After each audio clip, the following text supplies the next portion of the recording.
أهلا بيكم. على أي أساس بيختار النرجسي المرأة اللي يكون معاها في علاقة عاطفية؟ إيه الصفات اللي لازم تكون موجودة في المرأة اللي بينجذب ليها النرجسي؟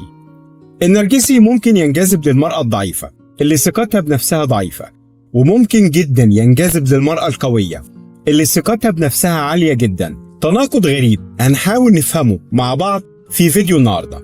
ساعات كتير بيدور على إنسانة محطمة مستنزفة من علاقة مؤلمة مرت بيها. هنحاول نفهم كل ده مع بعض في فيديو النهاردة. هنتكلم عن أهم الصفات اللي بينجذب ليها النرجسي. النرجسي دايما بينجذب لنوع معين من المرأة أو صفات معينة في المرأة، زي مثلا النوع الأول، المرأة اللي ثقتها بنفسها قليلة أو ما عندهاش إحساس بالأمان. من صفاتها إن ثقتها بنفسها بتكون ضعيفة لدرجة ممكن جدا تكون بتشك في نفسها وفي قيمتها. كمان من صفاتها إنها دايما بتحاول ترضي الكل حتى لو على حساب نفسها. ليه النرجسي بينجذب للمرأة دي تحديدا؟ صفاتها بتخليها فريسة سهلة جدا يقدر النرجسي يتلاعب بيها بمنتهى السهولة. نقاط ضعفها بتكون واضحة جدا، وطبعا احنا اتكلمنا كتير ان النرجسي دايما وسيلته في تحطيم الضحية هو انه بيستغل نقاط ضعف الضحية ضدها. هيقدر يستغل كل الثغرات النفسية عندها بكل سهولة.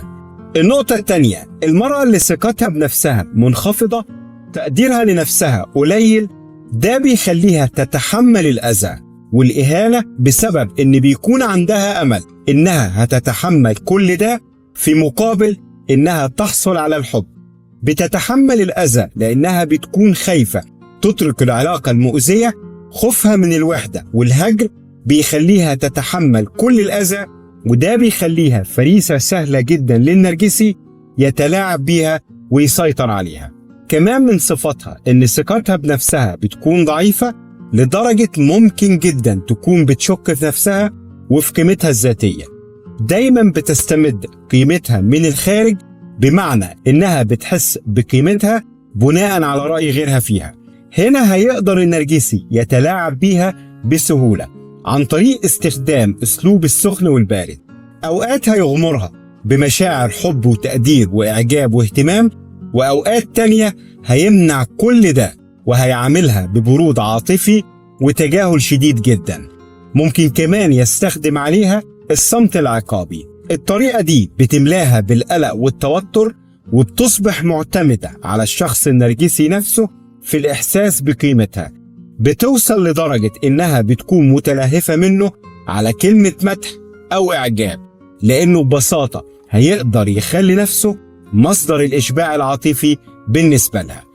السبب الثالث هو إن ضعف ثقتها بنفسها بيخليها تتقبل اللوم بسهولة. النرجسي دايما هيرمي اللوم عليها وهيحملها مسؤولية كل الأخطاء، وطبعا لأن ثقتها بنفسها ضعيفة هتتشرب كل ده وهتصدق فعلا إنها سبب كل الأخطاء والمشاكل والأذى. النتيجة إنها هتحاول بكل الطرق ترضي الشخص النرجسي. النوع الثاني، المرأة الناجحة الطموحة، المرأة اللي ثقتها بنفسها عالية جدا. صفتها إنها بتكون واثقة في نفسها جدا، ناجحة في حياتها المهنية، عندها كفاءة مهنية، وعندها كاريزما قوية جدا. النرجسي بينجذب للمرأة القوية الطموحة اللي عندها طموح عالي لعدة أسباب. السبب الأول إنه بيعتبرها فرصة من خلالها يقدر يحسن وضعه الاجتماعي. السبب الثاني هو الاستغلال.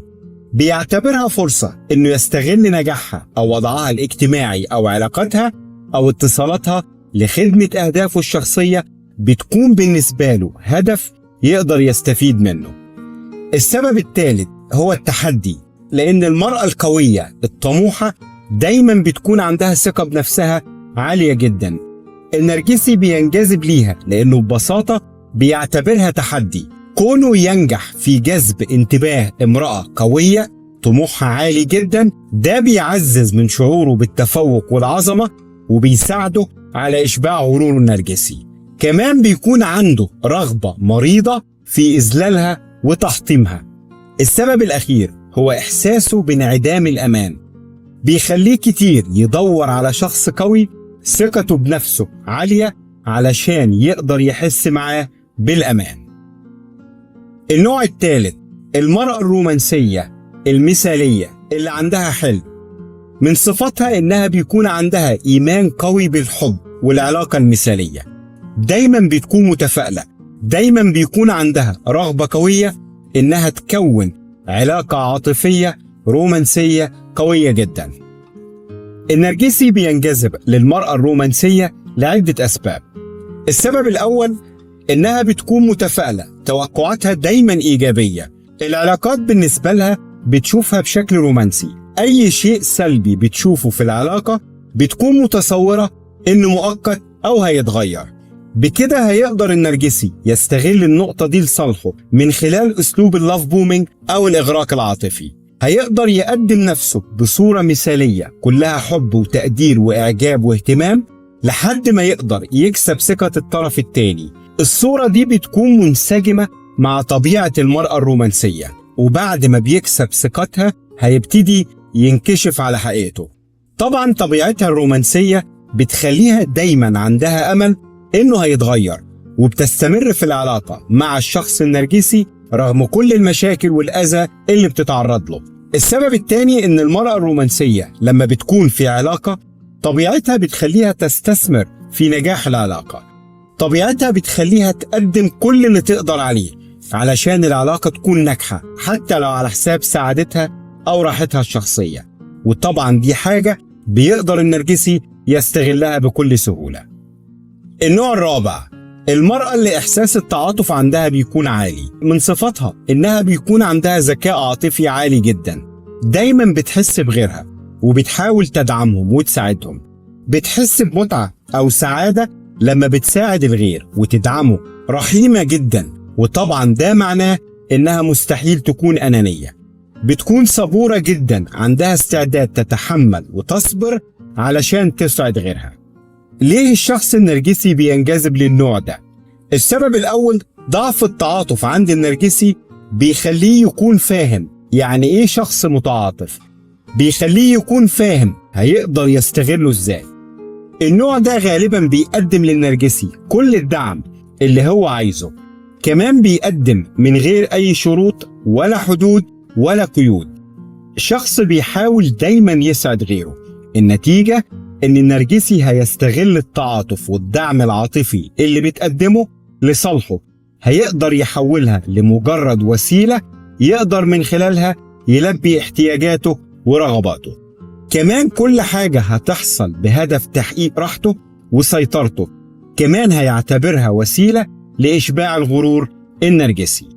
باستمرار هياخد منها الدعم النفسي والعاطفي والاهتمام، هيستنزفها وفي المقابل مش هيقدم ليها أي شيء.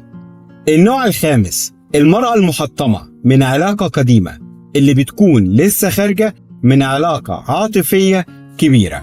ليه النرجسي بينجذب للمرأة اللي بتكون لسه خارجة من علاقة أنهكتها وتقريبا حطمتها؟ السبب الأول إنها بتكون في حالة ضعف شديد جدا، بيكون عندها احتياج عاطفي، عندها جوع عاطفي، محتاجة للإشباع العاطفي بعد الانفصال عن العلاقة القديمة، بتكون محتاجة إنها تملأ الفراغ العاطفي اللي سببه لها الانفصال عن العلاقة القديمة. النرجسي طبعا هيقدر يستغل الضعف والاحتياج ده بمنتهى السهولة لصالحه. الهشاشة النفسية اللي بتكون فيها المرأة المحطمة نتيجة تجربة قاسية بيخليها هدف سهل جدا للشخص النرجسي، يقدر بكل سهولة يتلاعب بيها، بيقدم نفسه كفرصة جديدة لحياة جديدة، بيقدم نفسه بصورة مختلفة، بصورة مثالية. وطبعا هيقدر بكل بساطة يستغل خوف المرأة من الوحدة أو من تكرار الفشل لصالحه. بعد كده وبعد ما هيكسب ثقتها هيبتدي يظهر على حقيقته. النوع السادس والأخير، المرأة النرجسية، أو على الأقل المرأة اللي عاشت مع أسرة نرجسية.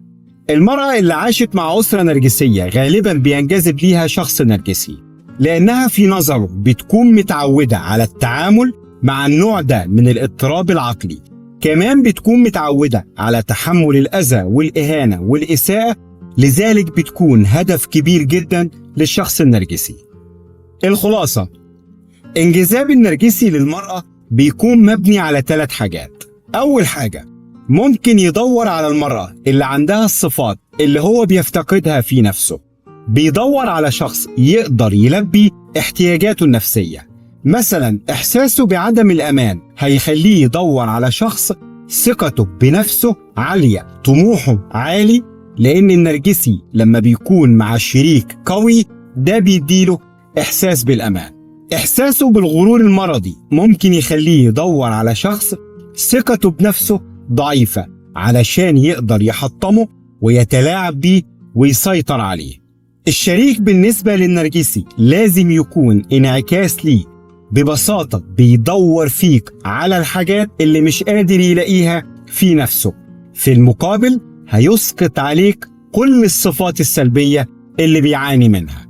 الحاجة التانية اللي دايما بيدور عليها في الطرف التاني في العلاقات العاطفية هي نقاط الضعف والمخاوف اللي هتكون المدخل اللي هيدخل منه للتلاعب بالضحية والسيطرة عليها. الحاجة التالتة، غالبا بيدور على المرأة الجذابة علشان يقدر يشبع غرور النرجسي. في التعليقات منتظرينك تشارك تجربتك معانا، وما تنساش لو مش مشترك معانا في القناة منتظرينك بكل حب تشترك معانا.